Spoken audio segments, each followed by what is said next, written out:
Hello students, welcome to study hour channel. हम पढ़ रहे हैं क्लास 12 की ज्योग्राफी का चैप्टर नंबर 5 और इसमें हम जिस टॉपिक को डिस्कस कर रहे हैं दैट इज़ माइग्रेशन।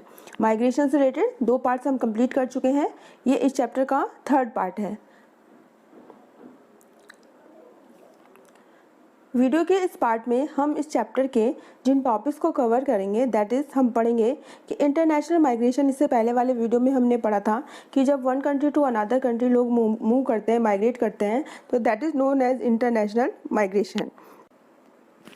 अब जो इंटरनेशनल माइग्रेशन है उसमें 2 कॉन्टिनेंटल माइग्रेशन की हम बात करेंगे, एक यूरोपियन माइग्रेशन और दूसरा एशियन माइग्रेशन। यानी जो यूरोपियन कॉन्टिनेंट है उसमें कौन कौन सी कंट्रीज़ हैं जो वहाँ से उन्हें लोगों ने माइग्रेट किया था, और एशियन जो कंट्रीज़ हैं वहाँ से लोगों ने अदर जो पूरे वर्ल्ड में है वो कौन कौन सी अदर कंट्रीज़ की तरफ माइग्रेट किया था। ठीक है, तो एंशिएंट टाइम में हम इस तरह से इन दोनों टॉपिक के रिगार्डिंग पूरे वर्ल्ड माइग्रेशन को अच्छे से समझने की कोशिश करेंगे। और उसके बाद से जो लास्ट टॉपिक होगा वो इस पार्ट का इस वीडियो में, तो हम डिस्कस करेंगे इफेक्ट ऑफ माइग्रेशन, यानी ये जो भी कॉन्टिनेंटल या इंटरनेशनल या कंट्री वाइज जो माइग्रेशन हो रहा है उसका क्या इफेक्ट पड़ा है अलग अलग कंट्रीज़ पे।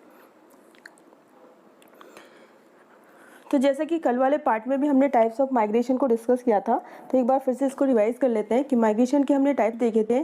तो माइग्रेशन इंटर कॉन्टिनेंटल माइग्रेशन, यानी one continent to another continent जब माइग्रेशन होता है तो that is known as intercontinental migration, यानी एक महाद्वीप से दूसरे महाद्वीप, जैसे एशिया से यूरोप, यूरोप से नॉर्थ अमेरिका, नॉर्थ अमेरिका से अफ्रीका। इस तरह से जब एक महाद्वीप से दूसरे महाद्वीप लोग जाते हैं या आते हैं तो उसको कहते हैं इंटर कॉन्टिनेंटल माइग्रेशन। क्लियर?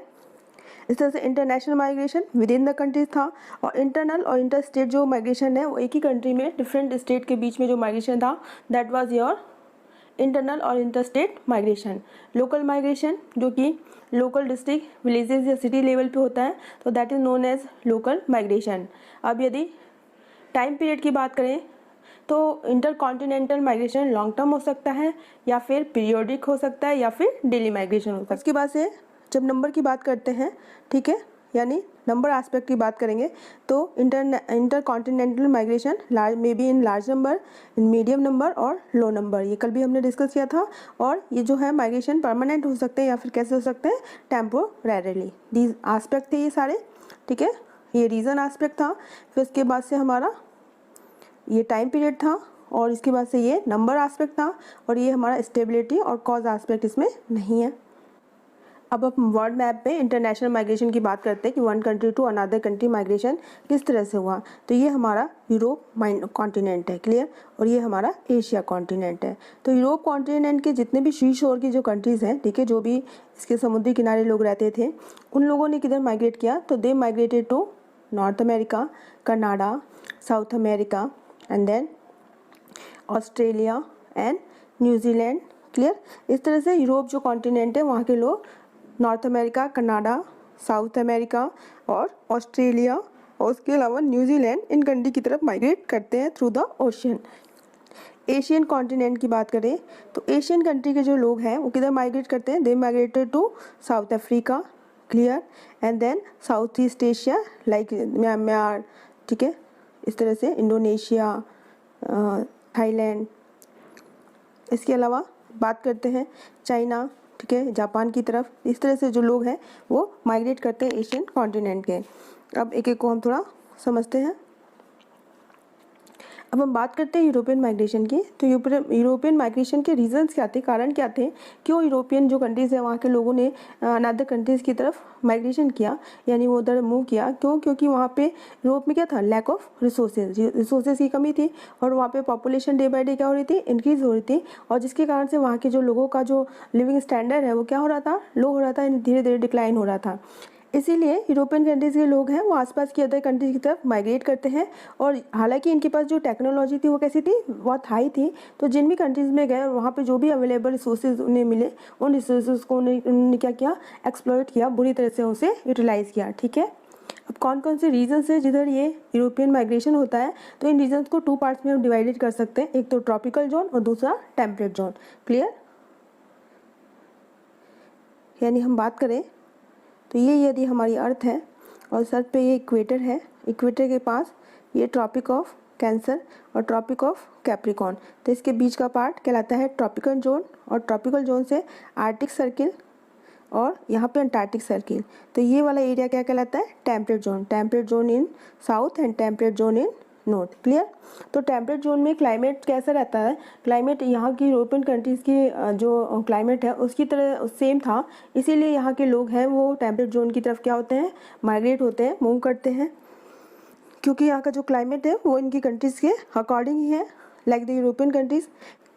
तो कौन कौन सी कंट्रीज़ है जहाँ पे ये माइग्रेट करते हैं यूरोपियन जो कंट्रीज़ के लोग हैं?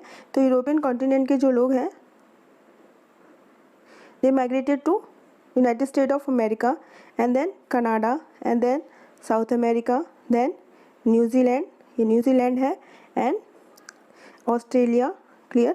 इस तरह से ये जो टेम्परेट जोन है उन कंट्रीज़ में यहाँ के लोग सबसे ज़्यादा क्या करते हैं? माइग्रेट करते हैं। और इसमें भी यदि सबसे बड़े लार्जेस्ट कॉन्टिनेंट की बात करें तो लार्जेस्ट कॉन्टिनेंट कौन सा है? North America. ठीक है, नॉर्थ अमेरिका में सबसे ज़्यादा करते हैं। और नॉर्थ अमेरिका में भी यदि लार्जेस्ट कंट्री की बात करें कि किस कंट्री में सबसे ज़्यादा माइग्रेशन हुआ है यूरोपियन कॉन्टिनेंट के लोगों का, तो वो कौन सी है? वो है USA, United state of America. ठीक है, तो ये हमें याद रखना है। इस तरह से जो यूरोपियन है वो माइग्रेट करते हैं to the other country in a large number. Clear? Now we talk about the European migration toward the tropical climate zone, यानी ट्रॉपिकल क्लाइमेट जोन की तरफ यूरोपियन माइग्रेशन कैसे होता है। तो सबसे पहले ट्रॉपिकल जोन एरिया को समझते हैं कि ये अर्थ है और ये हमारी इक्वेटर है 0 डिग्री पे, ये 23.5 पे हमारी ट्रॉपिक ऑफ कैंसर है। क्लियर? और ये हमारी ट्रॉपिक ऑफ कैप्रिकॉर्न है। तो ये ट्रॉपिक ऑफ कैंसर और ट्रॉपिक ऑफ कैप्रिकॉर्न के बीच का जो एरिया है उस जोन को क्या कहते हैं हम? Temperate zone. क्लियर? तो इन टेम्परेट जोन में यूरोपियन माइग्रेशन को हम पढ़ते हैं। तो हम जैसे कि हमने देखा कि यूरोपियन कंट्रीज़ है वो जो भी कोस्टल एरिया है नॉर्थ अमेरिका और साउथ अमेरिका के साथ साथ जो ट्रॉपिकल जोन की कंट्रीज़ है उधर भी क्या करती हैं? माइग्रेट करती हैं। क्यों करती हैं? क्योंकि इन एरियाज़ में ये इजीली रीच कर सकती है, इजीली जा सकती थी, ट्रैवल कर सकती थी, और इसके अलावा यहाँ की जो क्लाइमेटिक कंडीशन है वो उनके अकॉर्डिंग थी। क्लियर? यूरोपियन कंट्रीज़ के जो लोग हैं southern eastern part of Asian continent में जाते हैं और वहाँ पे commercial crops like the cotton, sugar cane, tobacco, cassava, spices, tea and rice की क्या करते हैं? कल्टीवेशन, खेती करते हैं। इसके लिए इन प्लांटेशन के लिए, इन एग्रीकल्चर के लिए, कल्टीवेशन के लिए इन्हें लार्ज नंबर में क्या चाहिए? वर्कर्स चाहिए। तो वर्कर्स के लिए क्या करते हैं कि आसपास की जो भी कंट्रीज़ होती हैं वहाँ से लोगों को कैप्चर करते हैं और इस एग्रीकल्चर लैंड पे काम के लिए वो लगा देते हैं। और इसके साथ साथ ही ये खुद यानी सेल्फ और इसके साथ जिन लेबर्स को ये कैप्चर करके यहाँ पे लाते हैं वो भी धीरे धीरे इन्हीं कंट्रीज़ में क्या हो जाते हैं? परमानेंट रेजिडेंस बन जाते हैं। इस तरह से जो यूरोपियन कंट्रीज़ का जो माइग्रेशन है वो north America, south America, Africa and south eastern part of Asian continent की तरफ माइग्रेशन होता है। अब बात करते हैं एशियन कॉन्टिनेंट का माइग्रेशन के बारे में। तो ऐसा कहा जाता है कि जो ह्यूमन रेस है यानी जो मानव जाति है उसका ओरिजिन प्लेस कौन सा है? सेंट्रल एशिया, यानी सेंट्रल एशिया का जो पार्ट है वो ह्यूमन जो रेस है उसका क्या है? ओरिजिन वहीं से हुआ है, central part of Asia. Clear? तो रीज़न क्या है? एशियन जो कॉन्टिनेंट है वहाँ के जो लोग हैं वो माइग्रेट क्यों करते हैं? क्योंकि वहाँ का क्लाइमेटिक कंडीशन रैपिडली क्या होता है? चेंज होता है। The new race pushed out the old one, और जब नई रेसेस आती हैं, जैसा कि हमने पढ़ा कि यूरोपियन कंट्री से रेसेस आ रही हैं, ठीक है, यूरोपियन कंट्रीज़ के लोग माइग्रेट होकर आ रहे हैं, तो जो नई रेस आती है, नई जो प्रजाति आ रही है मानव जाति, उन्होंने जो पुरानी प्रजाति को क्या कर दिया? उनके जो जगह है वहाँ से खदेड़ दिया, पुश्ड आउट यानी बाहर निकाल दिया। और इसके साथ साथ ही उनके पास कौन सी प्रॉब्लम थी? एम्प्लॉयमेंट की। क्यों थी? क्योंकि जो यूरोपियन कंट्रीज आई तो उन्होंने जितने भी एग्रीकल्चर, स्टार्टिंग में जो वे ऑफ ऑक्यूपेशन था वो क्या था? Agriculture, primary sector. तो प्राइमरी सेक्टर पे प्लांटेशन करना किसने स्टार्ट कर दिया? यूरोपियन माइग्रेंट्स ने। तो मोस्ट ऑफ द जो एशियन कॉन्टिनेंट के जो लोग थे वो क्या हो गए? अनएम्प्लॉयड हो गए। तो ये रीजन थे जिसके कारण से इन्हें अदर कंट्रीज में क्या करना पड़ा? माइग्रेट करना पड़ा। क्लियर? अब एशियन माइग्रेशन को हम 3 एरियाज में डिवाइड करते हैं। एशियन कॉन्टिनेंट से बात करें तो चाइना से लोग माइग्रेट हो गए, कहाँ से सेटल होते हैं? तो मंचूरिया में, Korea, Malaysia, Thailand, Indonesia, Vietnam and Philippines. ठीक है, ये कंट्रीज़ है। चाइना के लोग यहाँ पे माइग्रेट करते हैं, होते हैं कहाँ पे? Hawaii island, United state of America, Canada, Brazil, Australia, Manchuria, Korea and Malaysia during the 1800 से लेके 1900 सेंचुरी के बीच में। और इनके जो माइग्रेंट्स का मूवमेंट का जो मेन कॉज था वो क्या था कि जापान की जो पॉपुलेशन है वो क्या हो रही थी? डे बाय डे इंक्रीज हो रही थी और वहाँ का जो एरियाज है वो इतना ज़्यादा लार्ज नहीं है। That's why the Japanese were moving from other countries now we talk about India, यानी इंडिया में है वो लोग क्यों माइग्रेट करते हैं। तो जैसा कि एंशिएंट टाइम से हम जानते हैं कि इंडिया में बहुत सारे जो लोग हैं वो अपने अदर कंट्रीज, नेबरिंग कंट्रीज के पास for the propagation of religions, ठीक है, अपने रिलीजन्स को, जैसे कि बुद्धिस्ट हैं वो अपने बुद्धिज्म के प्रोपोगेशन के लिए श्रीलंका, मलाया, म्यांमार, इंडोनेशिया, ठीक है, इन साउथर्न जो ईस्टर्न कंट्रीज है, चाइना, यहाँ पे इन्होंने मूवमेंट किया था। जो बुद्धिस्ट मोंक है वो म्यांमार गए, मलेशिया गए, इंडोनेशिया गए for the propagation of Buddhism religion. इसके अलावा हम देखते हैं कि श्रीलंका और चाइना जो कंट्रीज़ हैं वहाँ पे भी एंशिएंट टाइम में बुद्धिज्म का क्या हुआ, डिससेमिनेशन हुआ, और वहाँ के लोग, जिसके कारण से लोग वहाँ पे माइग्रेट दिए, लोग वहाँ गए और बुद्धिज्म का क्या हुआ, डिससेमिनेशन यानी हुआ, यानी वहाँ के लोगों ने इस जो रिलीजन है उसको इजीली क्या कर लिया, अडॉप्ट कर लिया।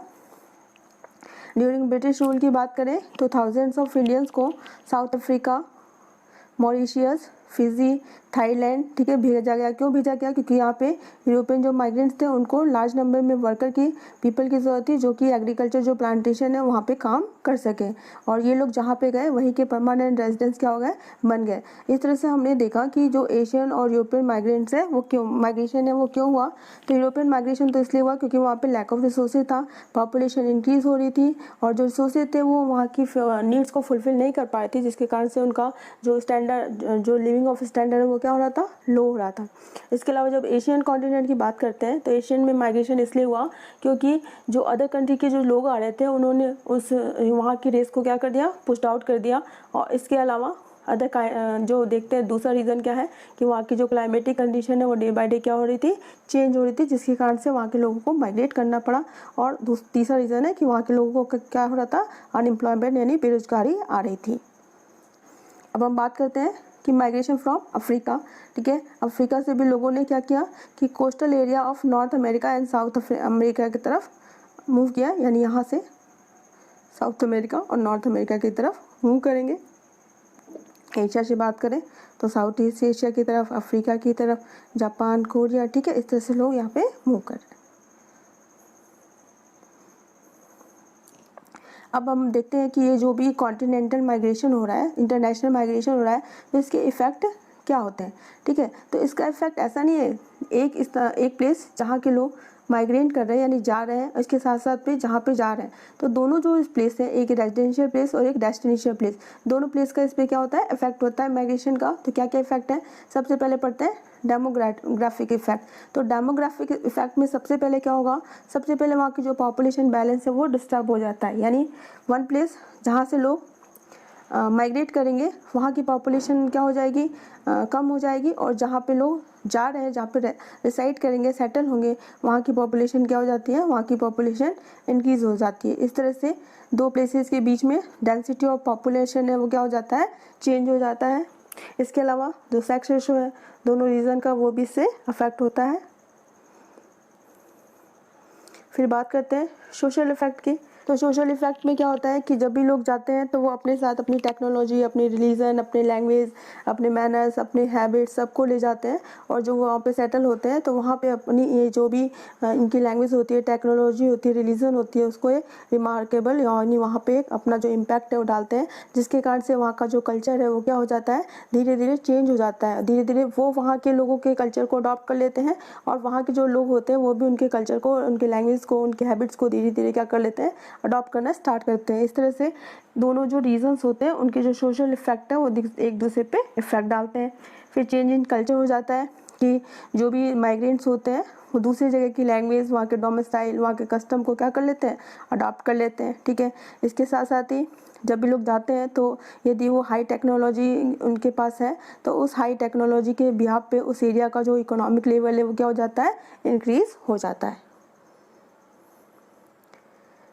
फिर कल्चरल इफेक्ट देखते हैं कि the dressing custom, life style, habit, language each of the migrant people are change according to the new religion. यानी जब भी नए रीजन पे जाते हैं तो लोग वहाँ की लैंग्वेज, वहाँ के कस्टम, वहाँ की लाइफ स्टाइल या हैबिट्स को क्या कर लेते हैं, अडॉप्ट कर लेते हैं, उसके अकॉर्डिंग अपने आप को चेंज कर लेते हैं। इसके अलावा जो लोग वहाँ पे रह रहे हैं वो भी न्यू जो माइग्रेंट्स होते हैं उनकी हैबिट्स को, उनकी लैंग्वेज को सीखते हैं और उसको अडॉप्ट करते हैं। जैसे कि जब ब्रिटिशर्स हमारे इंडिया में आए थे तो उनके आने के साथ साथ ही हमने उनके कल्चर को क्या कर लिया था, अडॉप्ट कर लिया था।